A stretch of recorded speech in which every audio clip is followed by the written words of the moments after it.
Hello hello, j'espère que tu vas bien, on se retrouve aujourd'hui pour une nouvelle vidéo et comme tu as pu le voir dans le titre, j'ai décidé de commencer une nouvelle update chill lecture. Et voilà, que dire de plus à part que j'ai commencé le livre hier soir, là on est lundi, je suis en congé aujourd'hui, c'est mon dernier congé avant cet été.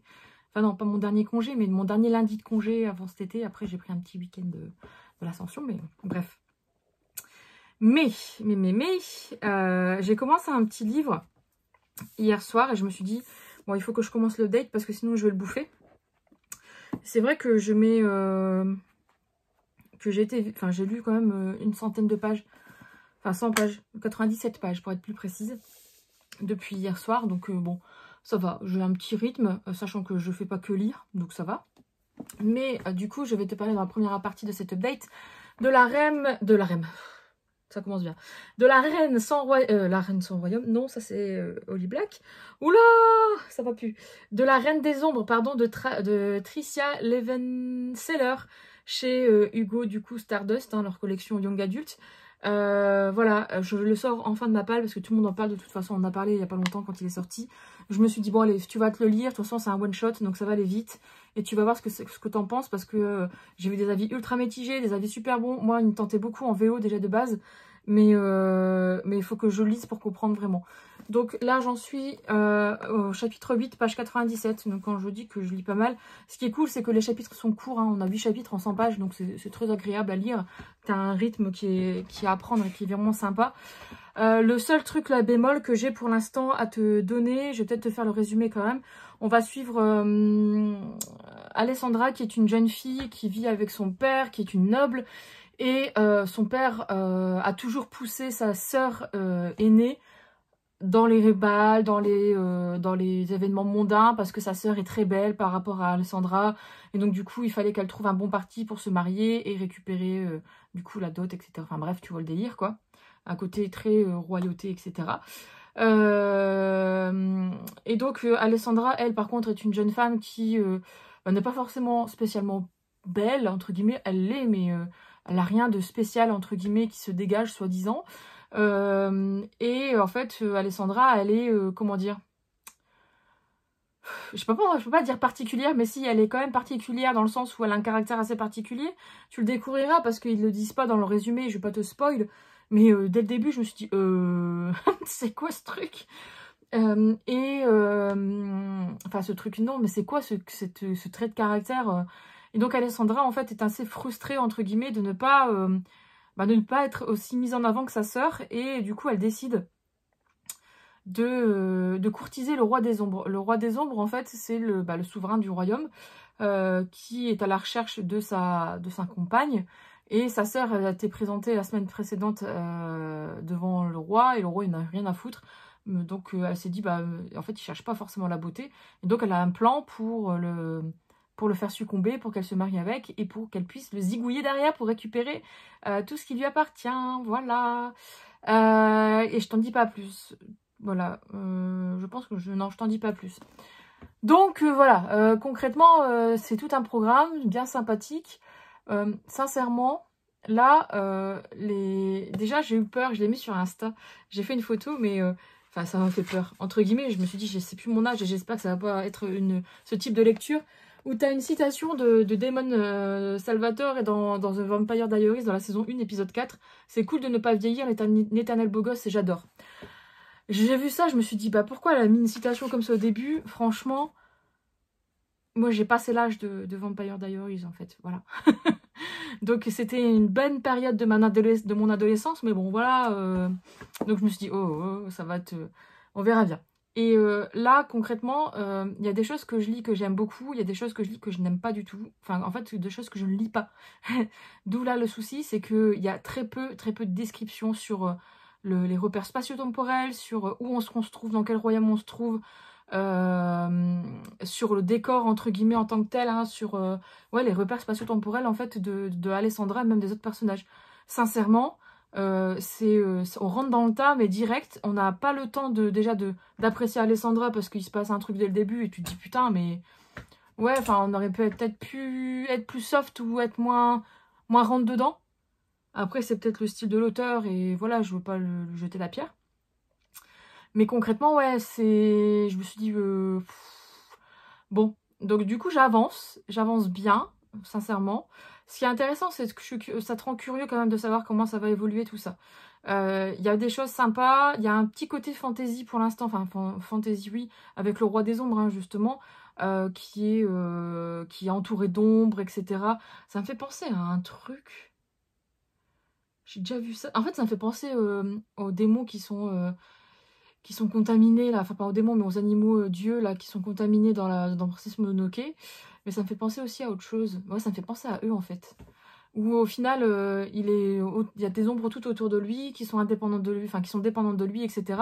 Il traverse les murs et tout. Enfin, franchement, ça c'est quelque chose qui est intéressant. Je suis curieuse d'explorer plus cette partie-là. Mais j'ai peur qu'en fait on explore le côté très égoïste entre guillemets d'Alessandra, enfin de son personnage et de sa vision en fait du succès et de la vie en fait. Et c'est pas forcément quelque chose qui est GG, que je trouve original en fait en soi. On est vraiment sur un personnage que je trouve que le personnage féminin, là, Alessandra, est cupide pour l'instant. Et j'ai du mal en fait à m'accrocher quoi. À m'accrocher à elle. En tout cas, voilà, mais je suis quand même curieuse de découvrir la suite, etc. Donc je vais avancer et je t'en reparlerai. Cette fois-ci, je ne veux pas le bouffer pour te dire non, non.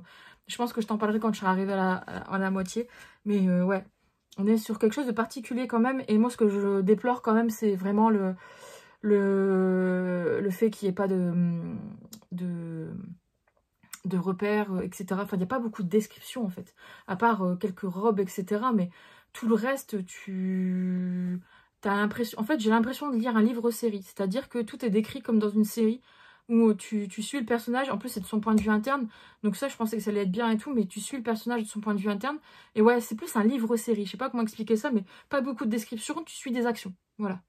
Et c'est vrai que parfois, ça me gêne un peu. Des fois, non. Donc on en reparlera quand j'aurai avancé. Peut-être que ça me gênera moins, je ne sais pas. On verra. Me revoici pour un petit rush. Je voulais faire ce matin, mais je suis partie au travail. Parce que en fait, hier soir, j'ai bien bouffé le bouquin. Je suis arrivée à la moitié. Et je me suis dit, il faut que j'en parle. 226. Sur mon avancée, etc. Concrètement, c'est assez compliqué parce que je n'aime pas le personnage principal et sa façon de penser. Pour l'instant, j'en suis, comment dire, à un stade où j'arrive pas à la comprendre. Et je me dis, est-ce que je vais la comprendre par la suite? Sachant que c'est un one-shot. Donc j'ai peur d'être déçue. J'ai peur d'être déçue, j'ai peur de voir comment ça va se goupiller. Parce que concrètement, entre oui, non, machin, enfin en gros tous ces subterfuges, franchement c'est du vu et du revu. J'entendais à plus d'originalité de ce côté-là en fait. Il n'y a rien qui soit transcendant en soi. Il y a un élément perturbateur. Elle met au point un plan et basta. Ça se passe comme ça et puis boum. En 3 secondes, c'est plié. Enfin, c'est un peu simple pour elle. Mais le truc qu'elle veut, ça ne marche pas. Donc, je suis curieuse de voir en fait comment ça va se continuer. Sachant que j'ai quand même lu la moitié et que vraiment, il n'y a pas... Il n'y a pas beaucoup de matière en fait à en dire parce que ça n'avance pas vraiment en fait. Enfin comment dire, son problème entre guillemets, ce qu'elle veut faire, son objectif, il est tout le temps retardé ou il est en fait là concrètement vu ce qu'il en dit, bah, je ne vois pas comment sur la moitié là on pourrait évoluer vers quelque chose qui soit crédible. Voilà. Et moi, mon gros problème, là, enfin, c'est pas un problème en soi, mais c'est un problème quand même, je pense, c'est que le manque de détails, je sais pas, de prise de recul, etc., enfin, c'est beaucoup de manque de détails, fait que bah, j'ai du mal à accrocher à Alessandra, quoi. Enfin, rien que le début, en fait, on comprend pas vraiment le pourquoi du comment. En fait, ce que je déplore, c'est qu'il n'y a pas de raison très concrète et très précise à son comportement. Enfin, il y en a, mais c'est pas non plus... c'est pas non plus ouf, quoi. Enfin, je me dis, mais... Ouais, ok. Enfin, c'est pas que c'est pas ouf, mais c'est que... Comment expliquer ça? Il y en a une, mais elle est pas non plus transcendante. Donc, enfin... pas transcendante, mais dans le sens où on n'est pas sur quelque chose qui fait que y a de l'accumulation en fait. On est sur un truc, boum, paf, c'est comme ça, elle a fait ça et ça se passe comme ça. Et ouais, on sait qu'il y a des choses qui lui tombent, enfin qui sont comment dire, elle a des casseroles au cul, pour être vulgaire. Mais il y a déjà une des casseroles qui a été solutionnée en 3 secondes. Et la deuxième casserole, je sens que ça va être pareil, quoi. Donc je vais avancer et puis je te donnerai mon avis un peu plus concrètement. Je vais avancer ce soir et demain soir, je pense. Je te tiendrai au courant, forcément. Voilà. Bon, voilà, typiquement, je suis arrivée page 255. Typiquement, il y a un exemple qu'il fallait que je filme pour que je t'en parle. Concrètement, c'est exactement ce que je disais dans le rush précédent. C'est que, page 255, j'apprends que dans ce monde, il y a l'électricité. Alors que, dès le début, on n'en parle pas. T'as plus l'impression d'être plongé dans un roman médiéval, etc. En fait, comme il n'y a pas de détails sur les repères spatio-temporels, sur le décor, en fait, bah, tu sais pas s'il y a l'électricité ou pas. Et là, je viens de découvrir qu'en fait, il y avait l'électricité dans ce monde, qui vient d'où? Voilà. Voilà, quoi. Enfin, et c'est ça que je reproche à ce bouquin. C'est qu'au final, il y a des éléments qui paraissent logiques et qui sont une évidence, je pense, pour l'auteur, mais au final, qui ne le sont pas pour le lecteur. Et du coup, en fait, j'ai plus l'impression comment dire, que le livre a été écrit en mode vraiment comme si qu'on vivait l'histoire, plutôt que comme si qu'on allait la raconter. Et c'est ce que je disais dans le rush pas précédent, mais encore celui d'avant. C'est quoi? C'est plus un livre comme une série qui est racontée, plutôt qu'une histoire en tant que telle. Parce qu'il y a beaucoup d'action, beaucoup de dialogue, etc. Mais concrètement, voilà, la description, il n'y en a pas. Et là, c'est typique. Là, c'est l'exemple parfait. C'est que je viens de découvrir qu'il y a de l'électricité dans ce foutu château. Alors que... bah, que c'était pas si... Sauf si ma mémoire me fait défaut, mais non, je ne pense pas. C'était mentionné nulle part avant, sur les 250 pages que j'ai pu lire avant. Donc voilà, c'est ça le défaut pour moi de ce bouquin. Principalement, plus Alessandra qui est vraiment... que j'arrive pas... C'est pas que j'arrive pas à cerner, c'est que ouais, c'est peut-être que j'arrive pas à la cerner. En tout cas, j'ai du mal avec le personnage, en fait. Je le trouve perfide, calculateur, mais calculateur un peu bateau, quoi. Parce qu'au final, là, je te parlais d'un deuxième élément perturbateur. Au final, pouf, en 3 phrases, c'est réglé, quoi. Ouais, why not? Bref, on en reparlera après. Je continue ma lecture et je t'en reparle. On se retrouve pour faire un petit update. Suite et fin de ce livre. Alors, je l'ai terminé ce matin. J'ai eu le temps de le digérer cet après-midi, etc. Et concrètement, j'ai des choses à dire et c'est pas forcément positif. En fait, je suis déçue. En fait, à la fois, je suis déçue, mais il me manque des choses.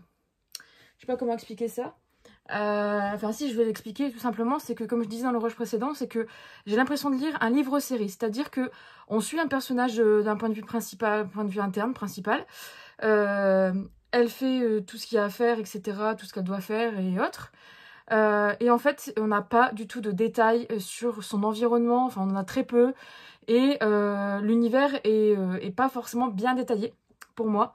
J'ai trouvé que au final, on nous parle d'un royaume, de plusieurs royaumes, on n'a pas de map, et on n'a pas de détails sur cette partie-là en fait. Donc ça m'a vraiment frustrée beaucoup parce qu'il y avait vraiment quelque chose à faire de ce côté-là, mais de ouf. Notamment pour le pouvoir du roi des ombres, hein, en fait.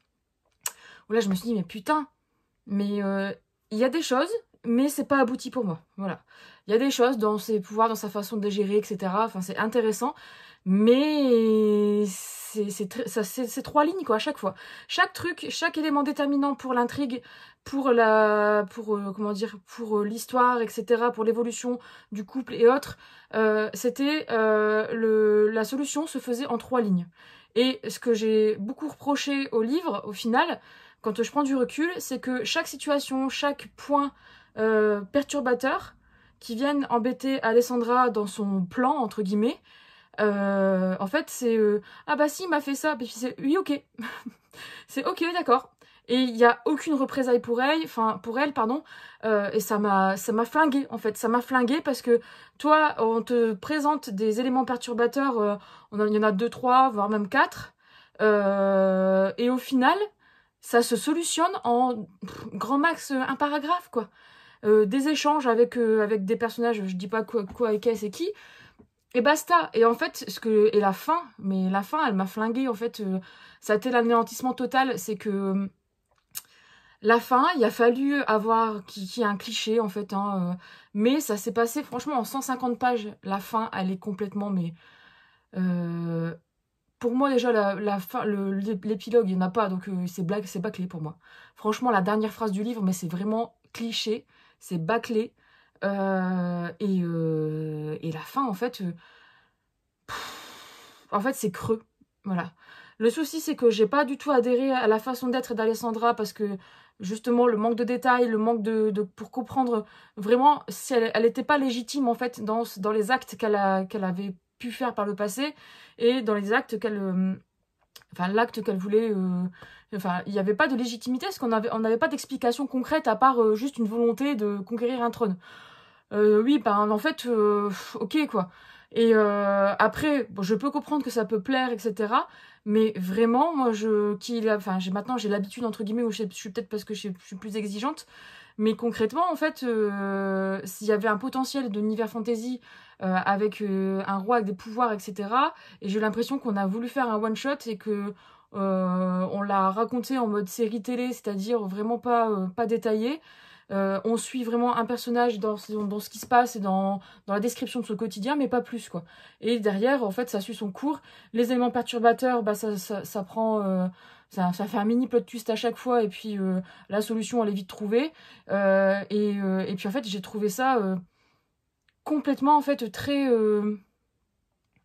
pas ignare, mais je sais pas comment expliquer ça, mais le personnage du roi des ombres, en fait, il est hyper intéressant.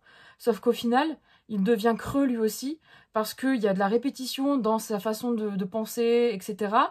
Sauf que voilà, à un moment, je sais pas, il y a deux neurones qui se claquent dans sa tête, et il pense complètement à autre chose, quoi. Et puis en fait, ça arrive, en fait, le souci, voilà, c'est que tout arrive comme un cheveu sur la soupe, et c'est pas assez bien préparé. Voilà, pour moi, il n'y a pas de... Du coup, t'es pas surpris. Au contraire, t'es surpris, mais négativement. Parce que voilà, je sais pas comment expliquer. Mais sincèrement, la dernière phrase du livre, moi, elle m'a flinguée. Elle m'a flinguée parce que... Parce que je vais pas te la lire, parce que voilà, je peux pas. Mais je me dis, mais what, quoi. Enfin, concrètement... c'est mignon, mais ça ne l'est pas forcément parce que ça se passe en 150 pages. Ouais, en fait, j'ai un peu le cul entre deux chaises et encore, mais le cul est plus sur une chaise que sur l'autre, quoi. J'ai trois quarts de fesses sur une chaise et un quart sur une autre. Ouais, sincèrement, je suis déçue. On en a fait tout un pataquès et concrètement, bah, c'est pas qualité, quoi. C'est pas pour moi, c'est pas de qualité en fait dans le sens où il y a beaucoup de répétitions. Sur les termes, etc. Ça m'a un peu saoulée au début. À la fin, ça se calme un peu, mais bon. Et il y a des fautes d'orthographe, hein, de trad. Il y a des phrases qui sont mal traduites, c'est sûr, ça se voit. En fait, ça ne sont pas bonnes en français, donc il y a quelque chose qui ne va pas. Le traducteur a mal fait son job. Et voilà, en fait, ça, plus cumulé en fait, au fait que l'intrigue, elle est... en fait, elle est bateau, et en fait, elle aurait pu être 10 fois mieux s'il y avait eu, je sais pas moi, en fait, s'il y avait eu un tome 2, ou s'il y avait eu, en fait, 400 pages de plus, quoi. Bon, pas 400, j'exagère, mais 300 ou 200 pages de plus. Ça n'aurait pas tué le lecteur, en fait. Ça aurait bien ancré dans l'univers, etc. Et c'est pas simple de faire un one-shot fantasy. Donc là aussi, c'est quand même tout à l'honneur de l'auteur. Hein. Et puis après, en fait, en le terminant ce matin, je me suis dit, en fait, j'arrive pas à... J'ai du mal à comprendre où est-ce qu'elle a voulu nous emmener, en fait, au final, avec cette histoire, parce qu'il n'y a pas vraiment de morale à en tirer. Après, je suis d'accord, il n'y a pas toujours des morales à en tirer d'un bouquin, mais j'en vois pas, il n'y a pas de bons sentiments, parce qu'au final, là, on est sur un personnage féminin qui est... alors, qui est en mode hyper sexualisé, en mode le sexe féminin, je l'assume, nana. Sauf qu'en fait, elle vit dans un monde où elle doit se plier quand même aux choses, et puis en fait, au final, elle dit ça, mais derrière, c'est le contraire. C'est un personnage qui est en mode moi, je me laisse pas faire, nanana. ouais, mais bon, en fait, ce que tu fais, c'est pas très moral, en fait. Et c'est là où j'ai du mal au fait que on mette en avant un personnage qui soit pas bon moralement. Alors, enfin, pas bon moralement, mais non, plutôt qui ait pas une bonne morale, en fait. Et qui a enfin, qui a une vision de la vie. Et au fait, pour trouver des solutions à ces problèmes, mais c'est magique, quoi. Je me dis, mais, enfin, c'est magique, non, c'est tragique, même. Mais je me dis, mais putain, mais non. Enfin, et j'aime pas trop l'image, en fait, qu'elle renvoie du coup. Parce que ça aurait pu être une super héroïne.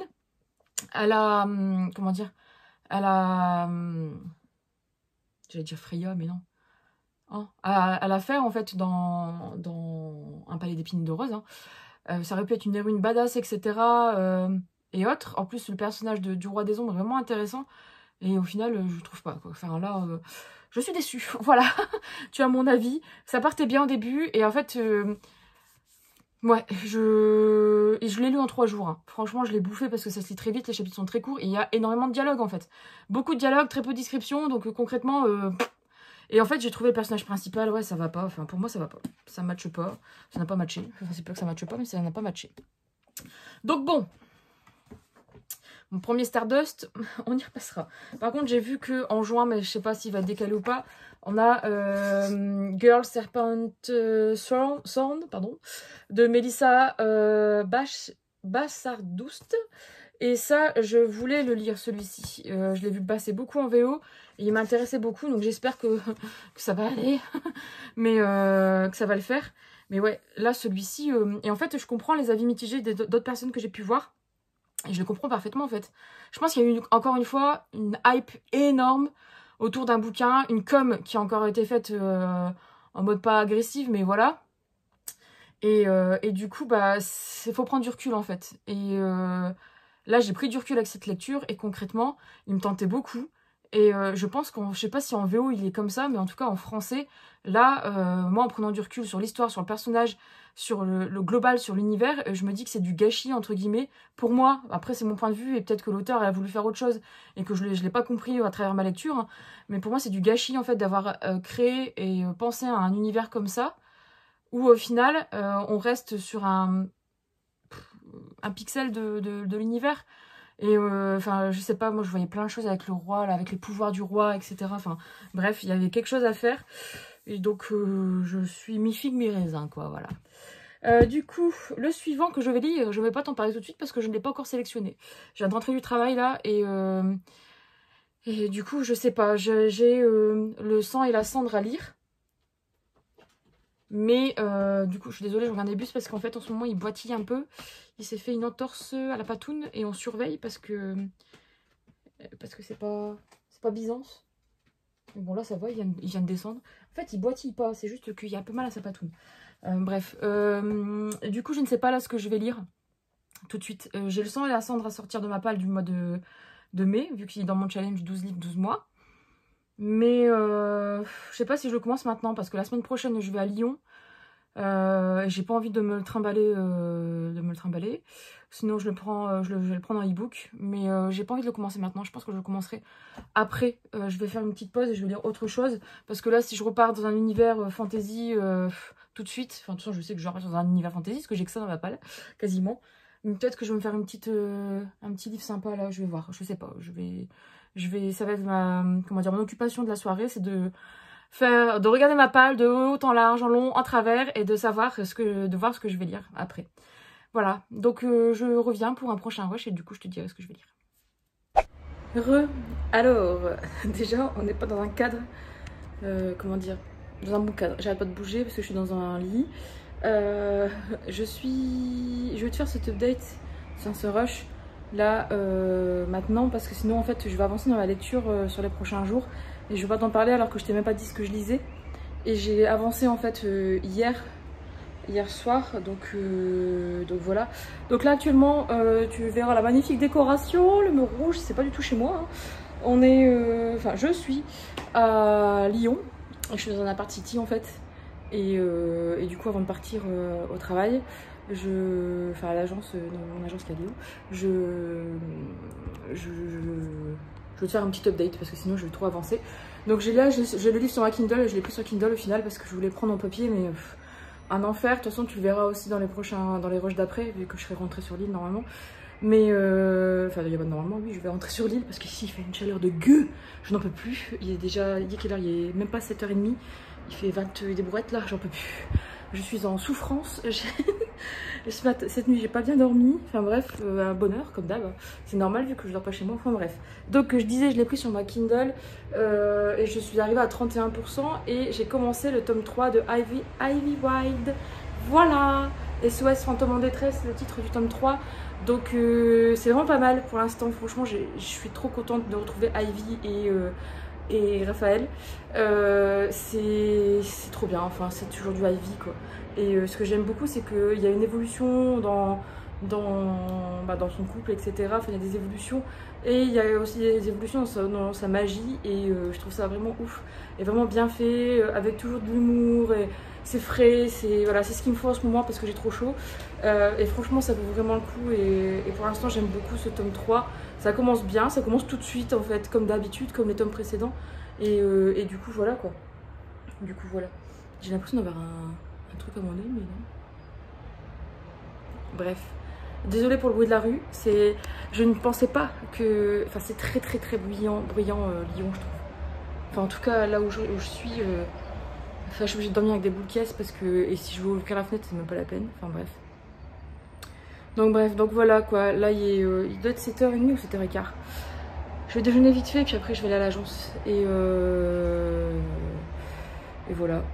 Et voilà, j'ai un peu faim en plus. Donc, mais du coup, je vais continuer un petit peu à lire Ivy en déjeunant. Comme ça sera mieux. J'ai l'impression d'avoir un truc et d'avoir un œil plus petit que l'autre. Ouais, bref. Donc voilà, peut-être que ce soir j'irai faire un tour dans Lyon, je sais pas. C'est ma motivation. Et aussi si je suis, comment dire, si j'ai chaud ou pas. Parce que franchement il fait hyper lourd. En fait j'adore la ville de Lyon, mais je pourrais pas vivre à Lyon parce que c'est trop l'été quoi. Là on n'est même pas en été, on est mi-mai. Et il fait 32 quoi, aujourd'hui il va faire 32. Moi je meurs. À Lille il fait 28 là aujourd'hui à peu près, un max. Mais bon après à Lille quand il fait chaud et c'est dégueulasse aussi. Donc bref, donc du coup bon, je vais continuer ma ventilation, je te laisse et je te reprendrai dans un prochain rush. Je pense que je serai revenue sur l'île, mais en tout cas Ivy Wild ça claque. Bon, alors je suis désolée, je suis en mode dimanche. Je viens de sortir de mon bain. Donc je suis pas maquillée, rien du tout. J'ai mis un truc vite fait et en plus ce soir on s'en va voir un concert. Donc du coup je me suis dit tu te mets en mode dimanche maintenant et puis après tu t'habilleras tout à l'heure avant de partir au concert. Mais j'ai fini mon livre hier soir. Bah merde il est où? Ah oui il est là. Je pensais que je l'avais rangé. J'ai fini hier soir et du coup je vais en profiter pour clôturer cette update lecture. J'ai terminé Ivy Wild, le tome 3 de Hélène Harper. Donc SOS Fantôme en détresse. Je pensais que j'allais venir t'en parler entre deux, mais en fait hier je l'ai bouffé hier après-midi et hier soir. Il me restait plus de la moitié et concrètement ça a été très vite à lire. On en a parlé quand j'étais à Lyon je crois. Enfin bref, vu que je l'avais commencé pendant ce voyage-là. Mais concrètement ça se lit très vite et voilà, si tu n'as pas lu Ivy Wild, comme je le disais, il faut le dire parce que là j'ai bien aimé cette fin. C'est simple, il n'y a pas de problème, il n'y a pas de chichi. J'adore Ivy, elle est trop rigolote. Il y a juste un petit truc sur la fin. Concrètement, j'aurais bien aimé avoir peut-être un peu plus d'elle et de Raph, mais sans toute la partie ordre, sans la partie sorcière, magique et magie, etc. C'est vrai que ça m'a un peu manqué. Et par contre, au-delà de ça, enfin l'épilogue, je l'ai trouvé trop rigolo, trop bien fait. Enfin, j'ai trop kiffé l'épilogue. Faut que tu lises pour que tu le comprennes parce que voilà. Mais il y a un personnage en particulier que j'adore d'amour dans cette saga et qui est trop rigolo et enfin voilà, c'est un tout. Ivy Wild, c'est Ivy avec son chat, avec Raphaël du coup Winter. Enfin bref, c'est vraiment un tout et c'est vraiment trop bien. En parlant de chat. Tu vas avoir une petite queue passée. Allez, mets-toi là. Et donc voilà. Tu vas pas te coucher quand même sur mon... Voilà, tu restes comme ça. Il adore venir se poser à moitié sur le clavier et à moitié sur moi. Et là, j'ai mon bras sur le bidon. À mon avis, ça va pas être très très bien pour lui. Il va pas kiffer. Donc voilà, franchement, c'était vraiment cool. C'est fluide. Les chapitres sont rapides. Il y a de l'humour. Ça fait sourire. Franchement, il y a toujours des passages qui font sourire dans Ivy Wild. C'est vraiment cool. Triple cool. Voilà. Donc, je te conseille vraiment cette saga. Si tu ne l'as pas lu, c'est cosy, c'est pépère. Il n'y a pas de... Comment dire?